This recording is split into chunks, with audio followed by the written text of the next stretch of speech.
শুরুতেই আপনারা একটা ভিডিও স্কিপ দেখুন।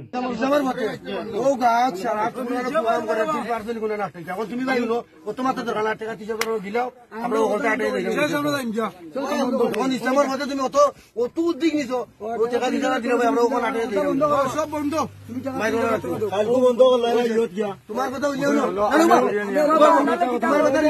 আমরা ভাই বন্ধ করছি, বুঝছো? তোমার ইজ্জত দিচ্ছি, তুমি এলাকার তো আপনারা হয়তো অনেকেই ভিডিও স্ক্রিপ্টটা দিকে ঘটনা বুঝতে পারছেন আর অনেকে বুঝতে পারছেন না। তো আমি সংক্ষিপ্ত কইরা কইরাম যে কোন এক এলাকার মাঝে, কোন এলাকাত বা কোন গ্রামের মাঝে এই ঘটনাটা ঘটছে আমার শিওর জানা নাই। তবে ফেসবুকের মাঝে ভিডিওটা খুব বেশি ভাইরাল হয়েছে যে একটা এলাকার মাঝে কিছু মানুষে গানের অনুষ্ঠানের আয়োজন করছিল। সেই এলাকার একজন হুজুর যে ইন্ডিয়া আপনারা ভিডিও স্ক্রিপের মাঝে দেখলা, তাই খাফনের খাফর লইয়া গিয়ে ওখানে বাধা প্রদান করছেন যে তোমরা এই গানের অনুষ্ঠান বন্ধ করো। তো আমরা ভিডিও স্ক্রিপের মাঝে দেখলাম যে তারা গানের মাইক বন্ধ কইরা হুজুরে চতুর্দিকে ঘেরাও কইরা রাখছে, হুজুর কিন্তু স্টেজের উপরে। তো তারা কইরো যে আপনি 20,000 টাকা দিলাইন, আপনি যখন ধর্মের প্রতি এতই উৎসাহী, এত উদ্যোগ নিছেন, তো আপনি 20,000 টাকা দিলাইন, আমরা সপ্তাহ লইয়া মানে গাড়টি আটাইয়া লইয়া দেম কি। তারা গানের অনুষ্ঠানের আয়োজন করছে, মানে একটা বাদখামের পাপের কাজের আয়োজন করছে। আবার হুজুরে বাধা দেওয়ার কারণে হুজুরে কইরো যে হুজুরে 20,000 টাকা দিলাইলে তারা গাড়টি আটাইয়া লইয়া দেয় কি। কত বড় দুঃসাহস হইলে তারা এইরকম কার্যক্রম বা এইরকম কথা হইতে পারে। তো আমার কাছে খুব আফসোস লাগছে যে ভিডিওর মাঝে দেখলাম চতুর্দিকে মানুষে হাত বাইন্দা কি সুন্দরভাবে তারা দৃশ্য দেখরা বা এই কথাগুলা শুনরা।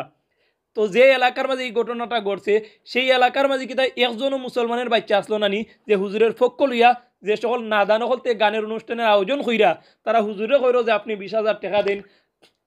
এইরকম কি তেমন কোনো মুসলমানের সন্তান আসলো নানি যে এরার বিরুদ্ধে কঠোর পদক্ষেপ গ্রহণ করতো না।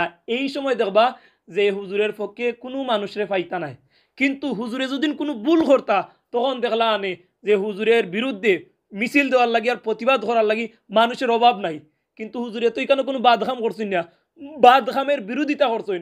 উচিত আসলো এখানে যত মুসলমান আছেন নানি সকলে তাইনের পক্ষ নেওয়া, কিন্তু সকলে উপাইয়া তামাশা মানে দেখছেন। কিন্তু হুজুরের ভুল ফাইলেও টাস করে দেখলানে ফেসবুকের মাঝে, ইনস্টাগ্রামের মাঝে, মানে যত রকমের মিডিয়া আছে সবটার মাঝে আবার বালা করে প্রচার করলানে। কিন্তু হুজুরে অন্যায় কাজের বিরোধিতা করছেন, বাধা দিছেন, হুজুরের পক্ষে মানুষ নাই।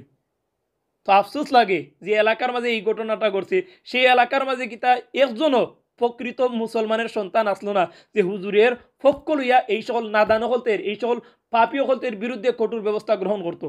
কারণ দিন যত যায় এরার মতো জালিম হলতের অবস্থান আরও কঠোরেরও। তো আমরা যদি এইভাবে অন্যায়ের প্রতিবাদ না করি বা কেউ যদি প্রতিবাদ করে তার পক্ষ যদি আমরা লই না, তখন একজনে কিতা করবো আপনার হৌকা। তো দুর্ভাগ্য আমরার লাগি। তো আজকের এই ভিডিওটা বানানোর অন্যতম কারণ হইল যে এইভাবে যদি কোনো জায়গার মাঝে বাদঘাম হয়, সেই জায়গার মাঝে যদি কোনো হক্কানি আলেম বা কোনো ছাত্র যদি গিয়া প্রতিবাদ করে বাদঘামের বিরুদ্ধে, আপনারা যতটুকু পারেন সেই ছাত্রের বা সেই হুজুরে সহযোগিতা করবা, তখন আপনিও নেকের ভাগিদার হইবা। কিন্তু আপনি যদি উবাইয়া উবাইয়া মনে করেন যে খালি হুজুর হলতের কাজ, তখন কিন্তু এই তো নাই। আপনি একজন মুসলমান হিসেবে, আমি একজন মুসলমান হিসেবে আমাদের উচিত, আমাদের নৈতিক দায়িত্ব, ইমানি দায়িত্ব সমস্ত পাপের বিরুদ্ধে প্রতিবাদ গইরা তোলা। কেউ যদি পাপের বিরুদ্ধে প্রতিবাদ করে তার সঙ্গ দেওয়া আমরার ইমানি দায়িত্ব। কিন্তু এইভাবে উভয় উভয়ে যদি মনে করি যে আমরা হুজুরে যা করা ঠিক আছে, হুজুরে যদি জিতইন তখন হুজুরে বাহবা দিমু, আর হুজুরে যদি অপমান করে তখন আমরা উভয় উভয়ে দেখমু আর আফসোস করমু। জি না, হইতো নাই, এটা ইমানদারির পরিচয় নাই। তো আল্লাহর ওয়াস্তে সকলরে কইমু, কেউ যদি কোনো অন্যায়ের বিরুদ্ধে প্রতিবাদ করে তার সঙ্গ আপনি আমি আমরা সকলেই দিতাম। কিন্তু খালি হুজুরে গোছায় দিলাইবা না যে খালি হুজুরেই প্রতিবাদ কর্তার, হুজুরের উপরে যে সময় মানে বালা করি পড়ে তখন আপনি দূর মাইরে আলি গিলা না। এইরকম মনোমানসিকতা আপনার আমরা সকলের পরিহার করা লাগবো। তো আল্লাহ রাব্বুল আলামিন যেন আপনারে আমারে আমরা সকলে বুঝার তৌফিক দান করুন। ওয়াসা ব্যক্ত করিয়া ভিডিওটা ওখানে শেষ করাম। সকল বালা তখন সুস্থ তখন। আসসালামু আলাইকুম।